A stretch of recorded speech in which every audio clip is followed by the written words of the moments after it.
سر جیسے آپ نے یوتھ کی بات کی, آپ نے ہارڈ ورک کی بات کی, ہمارا جو ملک ہے وہ لکیلی جو ان تمام کنٹریز میں شامل ہوتے ہیں جن میں نوجوان نسل زیادہ, لڑکوں کی تعداد زیادہ ہے, لیکن بدقسمتی یہ ہے کہ ہماری جو نوجوان نسل ہے وہ زیادہ منشیات کی طرف اور اس طرح کے تمام کاموں میں زیادہ مشغول ہے.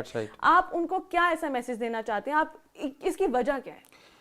اچھا, آپ نے سر بہت اچھا سوال کیا. This is the concern of the day. I myself is father of 5 children. We are lucky, میری قوم بہت لکی ہے, میرا دیش لکی ہے, میری دھرتی لکی ہے کہ وی آر 64% یوتھ بلڈ. ہم ساری قوم جوان ہیں, 64% ہم یوتھ بلڈ. تو problem at the same time یہ آتا ہے کہ اس یوتھ کے ڈائنامزم کو, ان کی انرجی کو, ان کی موٹیویشن کو کیسے پازیٹیو ڈائریکشن میں رکھا جائے. تو سوری ٹو سے I am also from the parental institution سے ہوں میں, کہ 5000 سال میں اتنا نالج نہیں آیا جتنا پچھلے 30 to 40 ایئرس میں آ گیا.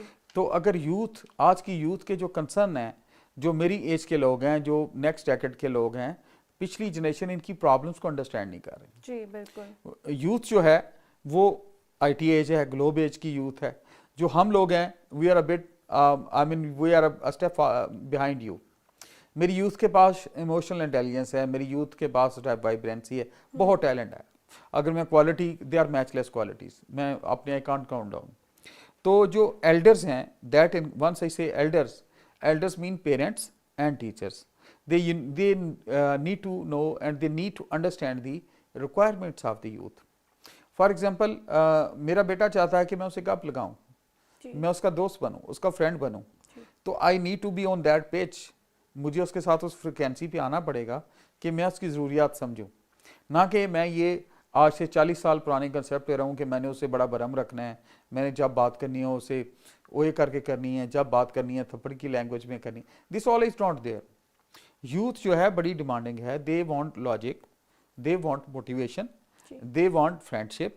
اور میری ریکویسٹ ہے سارے پیرنٹس سے جو میری ایج کے لوگ ہیں ان سے کہ یوتھ کے ساتھ دوستیاں بڑھائیں, اور جب دوستیاں بڑھاتے ہیں تو کانفیڈنس آتا ہے. یاد رکھیں زندگی میں جو محبت ہے یہ کانفیڈنس لاتی ہے, کانفیڈنس جو ہے وہ سوچ لاتی ہے, سوچ جو ہے وہ موٹیویشن لاتی ہے, اور موٹیویشن جو ہے وہ گول کو ڈیزائن کرنا لاتی ہے, اور وہ پھر منزل کی طرف لے کے جاتی ہے. سر لیکن آج کل ہر کوئی اپنے کاموں میں مشغول ہے, کسی کے پاس وقت نہیں ہے, اسپیشلی پیرنٹس کے پاس بھی اتنا وقت نہیں ہے کہ وہ اپنے بچوں کے ساتھ بیٹھیں, ان کے ساتھ تھوڑا سا ٹائم اسپینڈ کریں.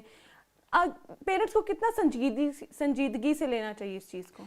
یہ آئی تھنک وہ میں کہتے ہیں نا, پھلا پھولا رہے یارب چمن میری امیدوں کا, جگر کا خون دیتے کہ یہ بوٹے میں نے پالے. پیرنٹس جو ہیں, سوری ٹو سے, میں جو میرے سے چھوٹے ہیں ان کو تو میں کہہ سکتا ہوں, جو میری عمر کے ہیں یا بڑے ہیں تو آئی کین ریکویسٹ دیم کہ parenthood institution itself is a science. Healthy parenting is a science. اچھا, پیرنٹس کا یہ مطلب نہیں ہے کہ آپ نے ان کو اچھے اسکولوں میں پڑھا دیا, ان کی فیس دے دی, یونیورسٹی کی ہائی فائی ہاسٹلس کی فیس دے دی, ان کی ضروریات دے دی, ان کو گاڑیاں, اچھے برانڈ کے کپڑے دے دیے, and you are a good parent. No, not at all. To me good parent is the one who knows the internal microbiology of his son or daughter. جب میں اپنے بیٹے کو دیکھوں یا بیٹی کو دیکھوں تو میری NLP وہ ہونی چاہیے, نیورو لنگوسٹک پروگرامنگ ایسی ہونی چاہیے, I could find what she want to say from her eyes. یہ جو آنکھوں میں اشارے ہو گئے, ہم تمہارے تم ہمارے ہو گئے, وہ شاعر نے کسی اور موڈ میں کہا تھا. لیکن جو پیرنٹس کی بات ہے, پیرنٹس کو جب وہ اپنے بیٹے یا بیٹے کی طرف دیکھیں تو ان کو پتہ ہونا چاہیے کہ ہمارا جو پروڈکٹ ہے, جو ہمارا یہ پرائڈ ہے, جو ہمارا فیوچر ہے, یہ اس وقت کیا سوچ رہا ہے, اس کا ایشو کیا ہے. اور آپ یاد رکھیں, انڈرسٹینڈنگ دوست بننے سے آتی ہے, انڈرسٹینڈنگ فاصلے بڑھانے سے نہیں آتی, محبتیں بغیر گفٹ کے اور انٹریکشن کے نہیں آتی. تو پہلی ایڈوائس میں یہ کروں گا, اسپیشلی پیرنٹس سے ریکویسٹ کروں گا کہ اپنی کمیونیکیشن ود دی یوتھ بڑھا دیں, اور یوتھ کا کہوں گا کہ آپ اپنے پیرنٹس سے دوستی بڑھا دیں. اگر وہ کمیونیکیشن میں تھوڑے آرتھوڈکس ہیں یا انٹروورڈ ہیں تو you need to be closer to them. ان کو اپنی ہر چھوٹی اور بڑی اچیومنٹ بتائیں. مائنڈ یو, کائنات میں مالک خالق رازق نے جو ہمیں کائنات دی ہے اس میں nobody can be sincere to you than your parents. تو put them in, take them in confidence, tell them your good and tell them something your concerned areas also. اور پیرنٹس سے میری request ہے, جو غلطی نہیں کرے گا وہ انسان نہیں. اگر غلطی کی اسپرٹ نہ ہو